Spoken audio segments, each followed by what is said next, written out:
Actually हमारी बातें चल रही थी तो मैं रिकॉर्डिंग स्टार्ट करना भूल गई, तो मैं इस पुस्तक का एक बार नाम लेते हुए एक स्वाध्याय की ये नई पुस्तक हम शुरू करने जा रहे हैं, जिसका नाम है एक आत्मा की यात्रा।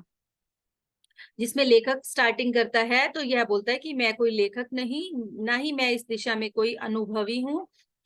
यह मुझे कोई ईश्वरीय देन प्राप्त है, मैं यह भी दावा नहीं करता। फिर भी क्षमा प्रार्थना के साथ मैं यह पुस्तक जो है इस संसार को दे रहा हूं, क्योंकि मुझे ये आदेश हुआ है कि यह पुस्तक पूरे संसार के पास पहुंचनी चाहिए, और मैं उनके आदेश का पालन कर रहा हूं, जिनके आदेश का पालन होना ही चाहिए। इस पुस्तक का जो सबसे अधिक भाग जो रुचिकर रहेगा वह चौथे अध्याय से आरंभ होगा, और इसमें सर्वथा नए विचार उन लोगों के लिए विशेष रूप से महत्वपूर्ण हैं जिन्हें न तो अपने जीवन का अनुस्मरण है और न ही अपनी निद्रा की अवस्था का, नींद के समय की अपनी गतिविधियों का। इनमें अनेक कई प्रकार के स्पष्टीकरण चाहते हैं, अतः पाठकों को आरंभिक अध्यायों को केवल सरसरी निगाह डालकर आगे निकल जाने के अपने लोभ का संवरण करने की सलाह देता हूँ। ये परिचयात्मक अध्याय जो एक हिंदू गुरु के साथ मेरी वार्ताओं के रूप में लिखे गए हैं, उस महत्वपूर्ण जानकारी से भरे हैं जिसके बिना न तो पुस्तक के आगामी अध्याय पूरी तरह से समझे जा सकेंगे, बल्कि यह समझना भी कठिन हो जाएगा कि इन सब के साथ जीवन में कभी ना कभी कुछ ना कुछ क्यों होता रहता है। जो पाठक इन अध्यायों को आराम से और ध्यान पूर्वक पढ़ेंगे वे निश्चय ही महत्वपूर्ण जानकारी बटोर पाएंगे तथा प्रस्तुत कहानी को समझने के लिए मानसिक रूप से तैयार भी हो सकेंगे। अपने अनुभवों को लिखने के लिए मैंने किसी भी प्रकार के अलंकरण सामग्री का प्रयोग नहीं किया है। ये कह रहे हैं कि मैंने सीधी और सरल भाषा का प्रयोग किया है, कहीं पर कोई अलंकार का प्रयोग नहीं किया है।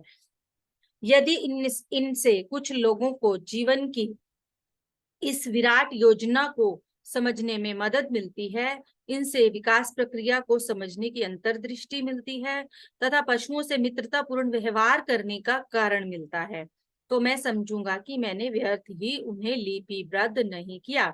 अब यहाँ ये चीज क्लियर हो रही है कि इसमें कहीं ना कहीं पशुओं के साथ हमें मित्रतापूर्ण व्यवहार करना है, इसके बारे में भी बताया गया है, और अपनी ग्रोथ के प्रोसेस को समझने की अंतर्दृष्टि भी बताई गई है, कैसे आप अपनी ग्रोथ कर सकते हैं। तो ये दो चीजें हमें एक्सप्रेस कर रही हैं कि आगे क्या आने वाला है, और फिर ये भी साथ कह रहे हैं कि जिनको ये लेसन इस पुस्तक से मिल जाएगा तो मुझे लगेगा कि मेरा लिखना सार्थक हो। अब 7 जुलाई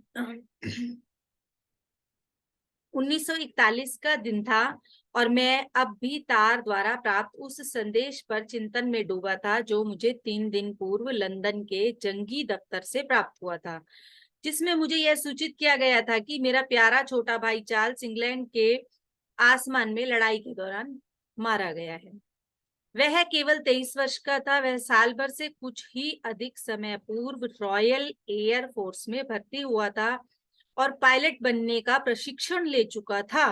निश्चय ही हमें उस पर गर्व था, किसे रॉयल एयर फोर्स का सदस्य होने पर गर्व नहीं होगा, वह भी तब जब वह केवल 21 साल का था और स्वास्थ्य के चरम शिखर पर होने के साथ साथ देश की सेवा करने का भी इच्छुक था। स्वाभाविक है कि हम यह भी जानते हैं कि पायलट का जीवन सदा खतरों से घिरा रहता है, फिर भी हमें ऐसा कभी नहीं लगा था कि उसे कुछ हो सकता है।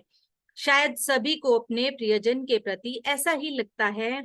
मेरा और चार्ल्स का परस्पर बहुत घनिष्ठ संबंध था, सामान्यतः दो भाइयों में जैसा होता है, उससे कहीं और अधिक करीबी, जबकि हम दोनों की अवस्था में 10 वर्ष के लगभग अंतर था।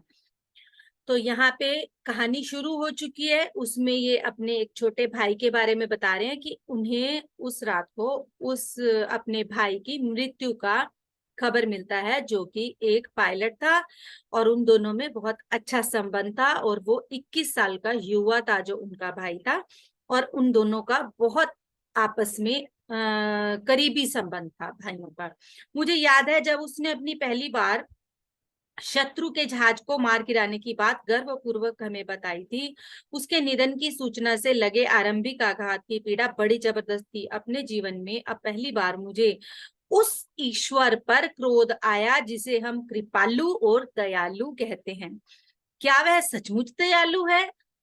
एक निरपराध को जिसने इतनी सहजता से मर जाने दिया, ऐसे जन्मदाता क्या कृपालु कहने के अधिकारी हैं?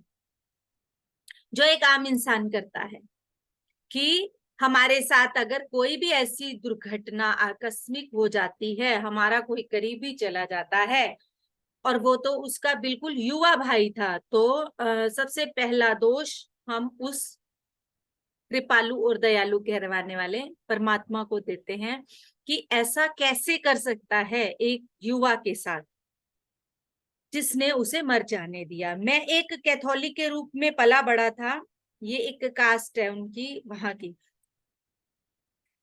शायद बहुत कट्टर रूप में नहीं, और इसलिए अन्य क्रिश्चियन लोगों की तरह बहुत सी बातों को बड़े सहज रूप में लेता था। चाहे कितनी ही बड़ी बात हो, मैं उसको बहुत आसानी से समझ लेता था। धर्म जीवन का एक भाग है, मैं मानता हूं, और यह ही भी मानता हूं कि कभी कभी धर्म के लिए भी समय निकालना होता है। पर किसी अन्य समय इस बारे में ऐसा भी सोचता हूं कि सब ठीक है, हम ईसा के अनुयायी हैं, पर ईसाइयों से क्या आशाएं की जाती हैं, इस बारे में कभी ज्यादा नहीं सोचा था। पर अब मैंने इस बारे में पहली बार सोचा और मुझे लगा कि चर्च जाने की मेरी कोई इच्छा नहीं है, पादरी के पास जाने की तो बिल्कुल भी नहीं। मैं कोई प्रार्थना नहीं करना चाहता था। क्यों करूं प्रार्थना? उस ईश्वर ने दुनिया में मेरी सबसे प्यारी चीज मुझसे छीन ली। मैंने उस कठोर ईश्वर को शाप तो नहीं दिया, पर निश्चय ही इससे नफरत करने जैसा भाव मुझ में आया। एक मित्र ने मुझे बताया कि चार्ल्स युद्ध से निकल गया, यह अच्छा हुआ, क्योंकि जहां वह इस समय होगा वह दुनिया निश्चय ही आज की इस दुनिया से कहीं बेहतर है। यहाँ से इस लाइन को ध्यान से समझें। वो कह रहे हैं कि चार्ल्स इस युद्ध से निकल गया, पर जहां वो गया है वह दुनिया इस दुनिया से कहीं बेहतर है। मुझे तो ईश्वर के प्रति कृतज्ञ होना चाहिए, पर मैं ऐसा अनुभव नहीं कर पा रहा था। मैं तो चार्ल्स के छुट्टी पर घर आने की और उसके प्रसन्नता से दमकते चेहरे को देखने और उसके कहकहों की आवाज सुनने की प्रतीक्षा में था। मैंने छुट्टियां एक साथ बिताने का कार्यक्रम भी बना लिया था, पर अब भविष्य में केवल शून्य था।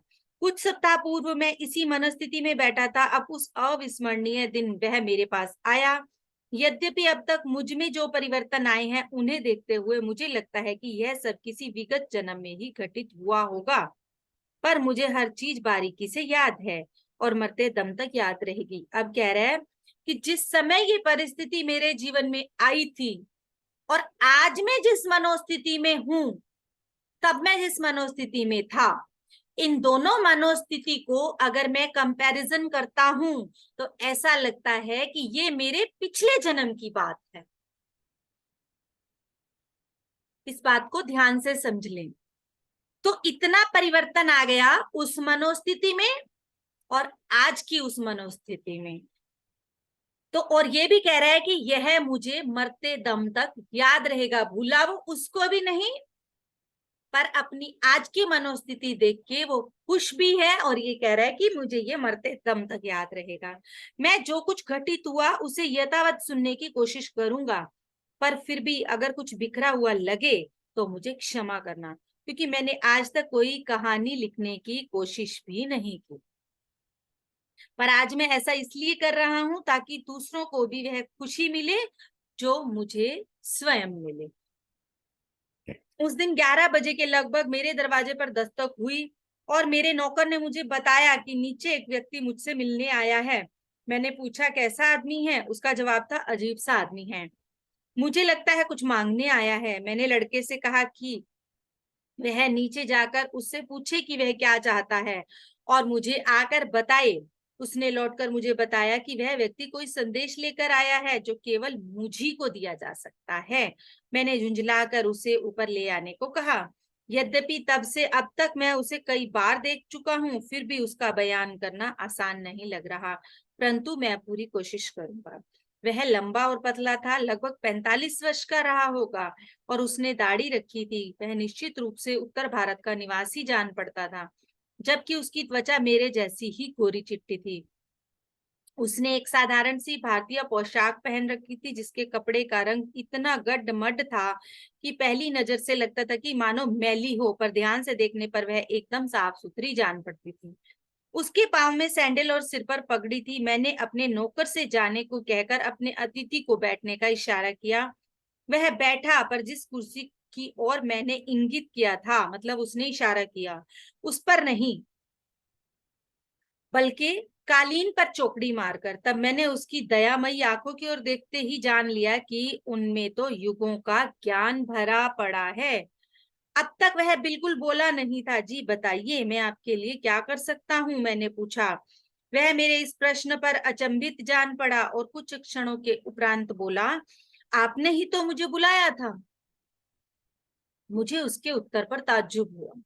मैंने कहा, आप क्या कह रहे हो?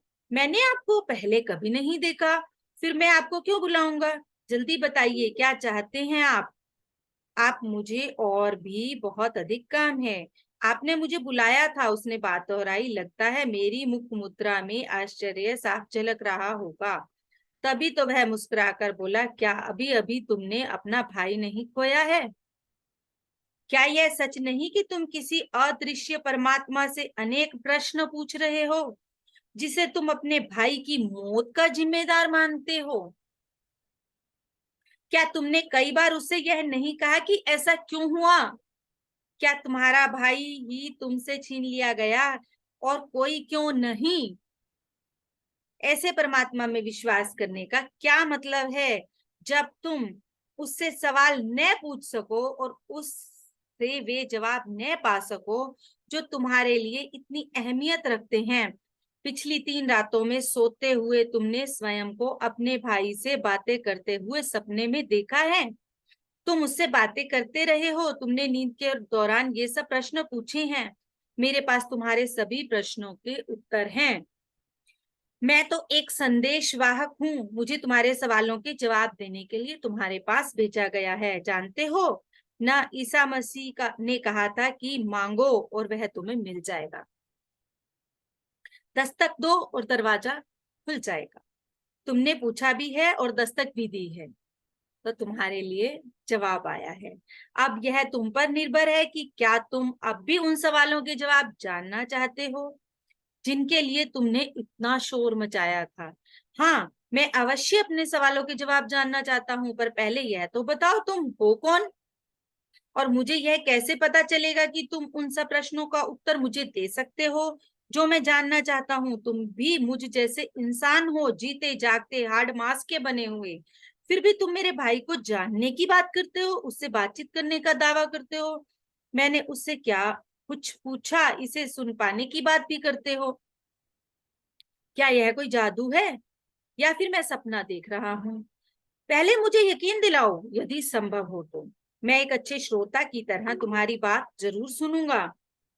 बहुत विश्वास कर सकूंगा ऐसा तो नहीं कह सकता, पर ऐसा जान पड़ता है तुम पहले ही मेरे बारे में बहुत कुछ जानते हो, तो मैं भी वह सब सुनूंगा जो तुम कहोगे। तब उसने कहा, तुम्हें समझने में कुछ समय तो लगेगा, पर अगर तुम कुछ समय निकालने को तैयार हो तो मैं 1-2 घंटे निकालकर अक्सर आया करूंगा और अपनी कहानी पूरी करूंगा। मैं ये दावा तो नहीं करता कि जो मैं बताऊंगा उन सब पर तुम्हें यकीन हो ही जाएगा, पर इतना अवश्य कह सकता हूँ कि आज से कहीं अधिक खुश रहोगे। तो चलो, इसी एक वजह से ही सही, समय तो बर्बाद नहीं होगा। क्या प्रतिदिन 11 बजे का समय ठीक रहेगा? मैंने तुरंत कहा, हाँ ठीक रहेगा। मुझे शायद खुद भी यह पता नहीं लगा कि मैंने अपने आप को कहाँ धकेल दिया है।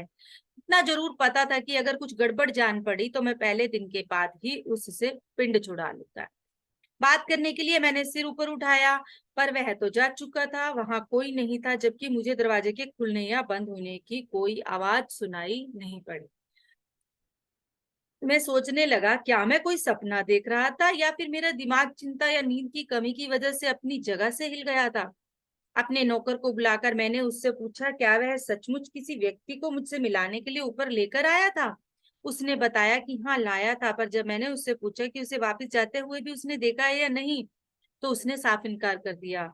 उसके अनुसार तो ऐसा हो ही नहीं सकता कि कोई मेरे कमरे से निकले और घर के मुख्य दरवाजे से बाहर निकल जाए और उसे पता ही ना चले। मेरी उलझन का समाधान नहीं हुआ। मैं अब भी असमंजस में था कि मैंने सपना देखा है या सचमुच ऐसा हुआ है। अगर वह उसे ऊपर लाया था और उसे वापस जाते हुए नहीं देखा है, तो वह गया कहाँ? एक बार तो ऐसा लगा कि मेरा नौकर ही सच नहीं कह रहा है। अब तो कल ही पता चलेगा। प्रतीक्षा करते हैं और देखते हैं कल 11 बजे के नियत समय पर वह आता है या नहीं। मैं तो 11 बजे जरूर अपने कमरे में रहूंगा ही। यह अचरज की बात है कि उस रात मुझे नींद भी आ गई, जबकि उस तार के आने के बाद से मैं अब तक सो नहीं पाया था। ये कह रहा है कि जब से मेरे भाई की मृत्यु हुई थी, उस रात तक इतनी बड़ी हैरानी की बात होने के बाद भी मैं उस दिन बहुत आराम से सोया। उस तार के आने के बाद से लेके इस रात के पहले तक वो एक बार भी नहीं सोया। तो यहाँ साफ साफ क्या पता चल रहा है कि खुद खुद परम शक्ति उसके पास आई है। सुबह जागने पर मुझे ऐसा लगा जैसे मैं चार्ल्स से बातचीत करता रहा हूं और उसे मैंने अपने इस अतिथि के बारे में भी बताया है। चार्ल्स जो उसका भाई है, अब सुबह उठने पर उसे लग रहा है कि मैंने सारी रात अपने भाई से बात की है और इस अजनबी व्यक्ति के बारे में भी उसे बताया है, और उसे मैंने अपने इस अतिथि के बारे में बताया। उस सपने में यह जानने पर चार्ल्स जरा भी अचंभित नहीं दिखाई पड़ा। अब तो मुझे यकीन होने लगा कि मेरा भारतीय मित्र नियत समय पर जरूर आएगा। मैंने यह भी निश्चय कर लिया कि उसके आने पर मैं उससे यह जरूर पूछूंगा कि वह हमारी जानकारी के बिना किस प्रकार यहाँ से निकलकर चला गया। लगता है मुख्य द्वार चौपट खुला होगा, क्योंकि ठीक 11 बजे एक मधुर आवाज मुझे अपनी कोहनी के करीब सुनाई दी। हाँ, तो बताओ, क्या अभी भी तुम अपने प्रश्नों के उत्तर जानना चाहते हो?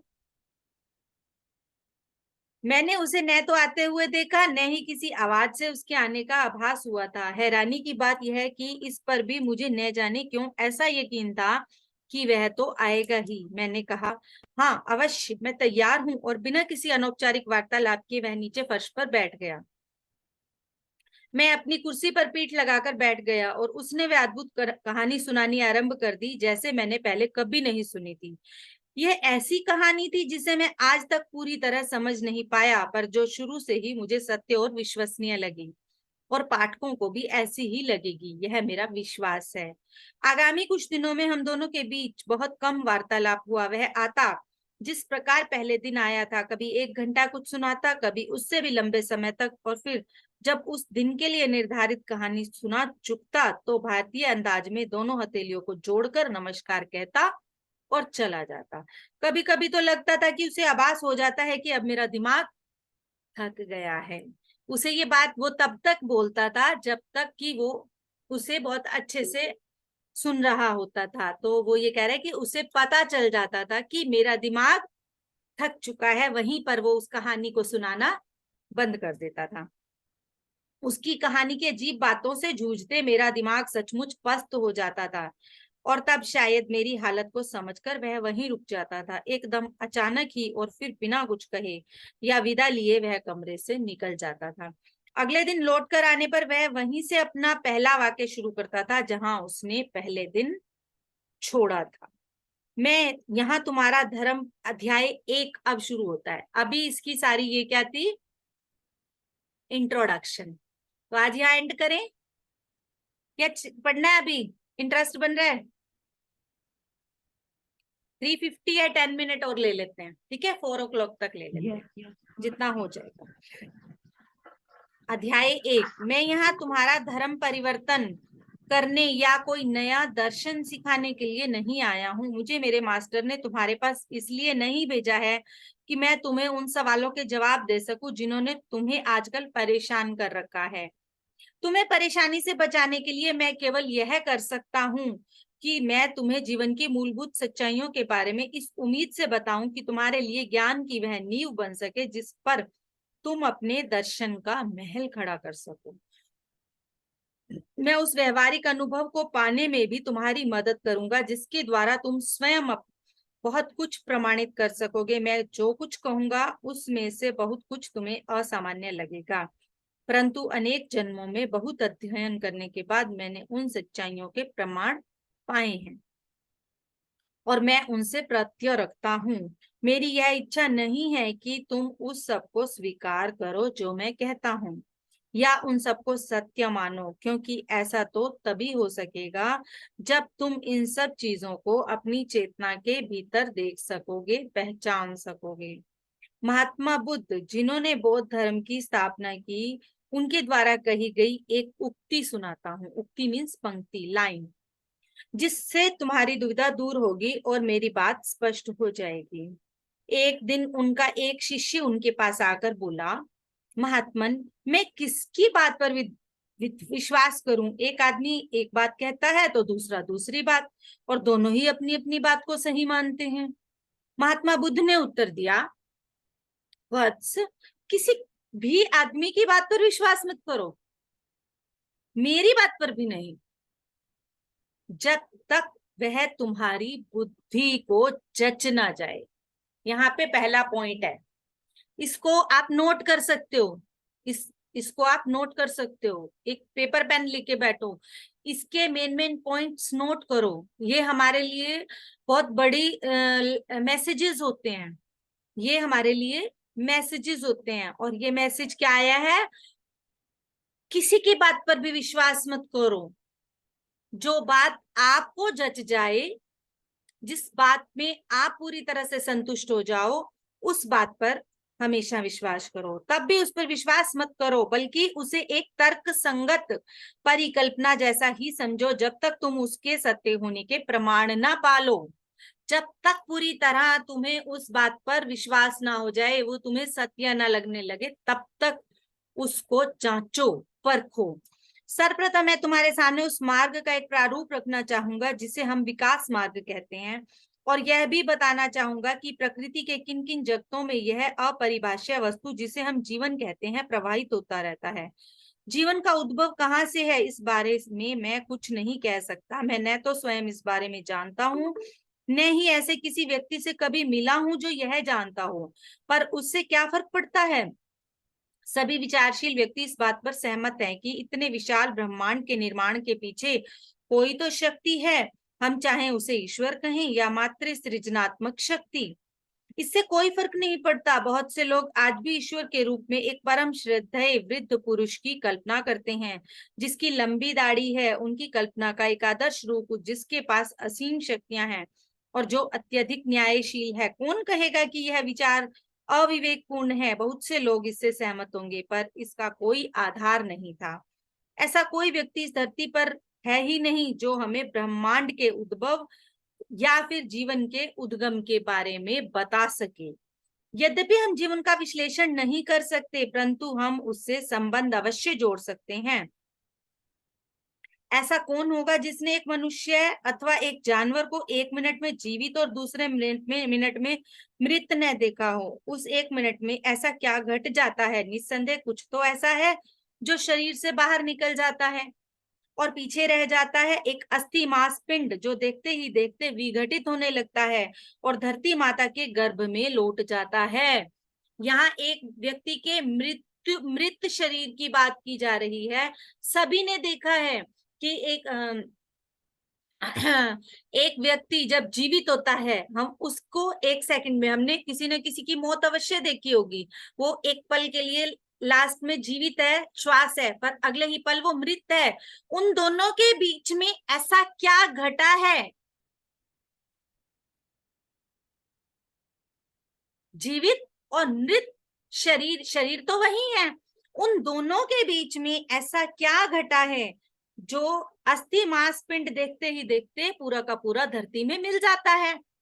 इस प्रकार हम जिंदगी की सच्चाई को पहचान तो सकते हैं। इस पॉइंट को भी आप नोट कर सकते हो, जो ये पॉइंट आया है इस पॉइंट को भी आप नोट कर सकते हो।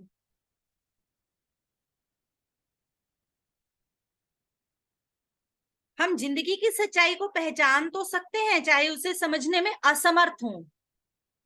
पहचानते तो हम सभी हैं कि इन दोनों में, पर हम उसे समझने में असमर्थ हैं। अब यहीं पे यही बात आ रही है।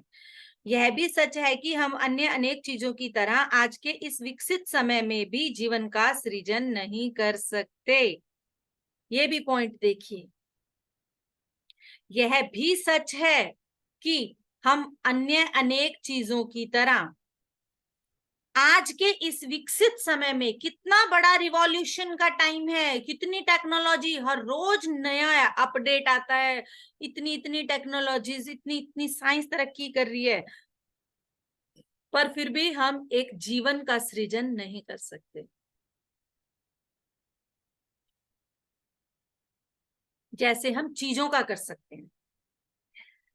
मनुष्य के दिमाग ने बहुत सी कृत्रिम, कृत्रिम मतलब आर्टिफिशियल चीजें बना ली हैं, पर वह कृत्रिम चीजें नहीं बना सका, कृत्रिम जीवन नहीं बना सका, सॉरी, कृत्रिम जीवन नहीं बना सका। चीजें तो मनुष्य के दिमाग ने बहुत सी बना ली, पर जीवन, आर्टिफिशियल किसी को जीवन नहीं दे सका। किसी की एक सांस को भी उसके अंदर नहीं बढ़ा सका। ये 2 पॉइंट अच्छे से नोट करें।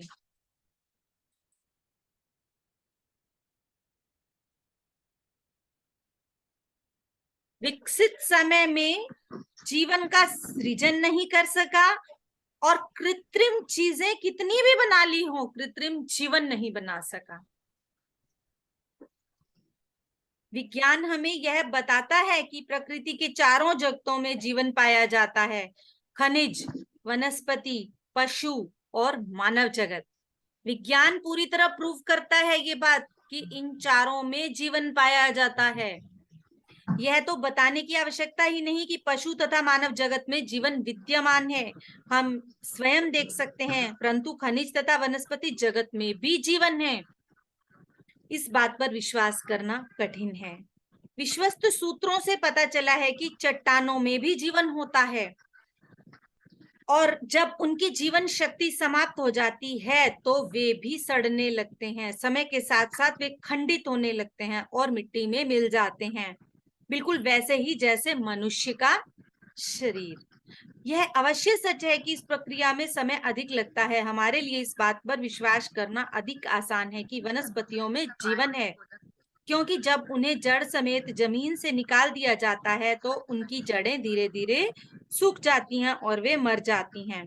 अन्य जीवित वस्तुओं की तरह वे भी मिट्टी में मिल जाते हैं जब उनकी प्राण शक्ति उनसे छीन ली जाती है। दार्शनिक लोगों ने एक अन्य जगत में भी जीवन के चिन्ह खोज लिए हैं, जिसे वे अति मानव जगत कहते हैं। मनुष्य ने मानव जगत पर तो विजय पा ली है, परंतु उसका विकास क्रम एकाएक रुक नहीं जाता, वह और ऊंचाई की तरफ बढ़ता चला जाता है जब तक वह अपने उद्गम स्रोत तक नहीं पहुंच जाता, जो हमसे युगों पुराना है तथा जिसके बारे में साधारण मानव तो सोच भी नहीं सकता। दार्शनिकों का कहना है कि जीवन अन्य सभी चीजों की तरह निरंतर विकासशील है और जीवन का चरम लक्ष्य है अनुभव की प्राप्ति। इस पॉइंट को भी नोट करें, जीवन का चरम लक्ष्य है अनुभव की प्राप्ति। इन अनुभवों को वह जमा भी करता रहता है और इनका फल भी भुगतता रहता है। यहाँ पे ही कर्म के बारे में बताया जा रहा है।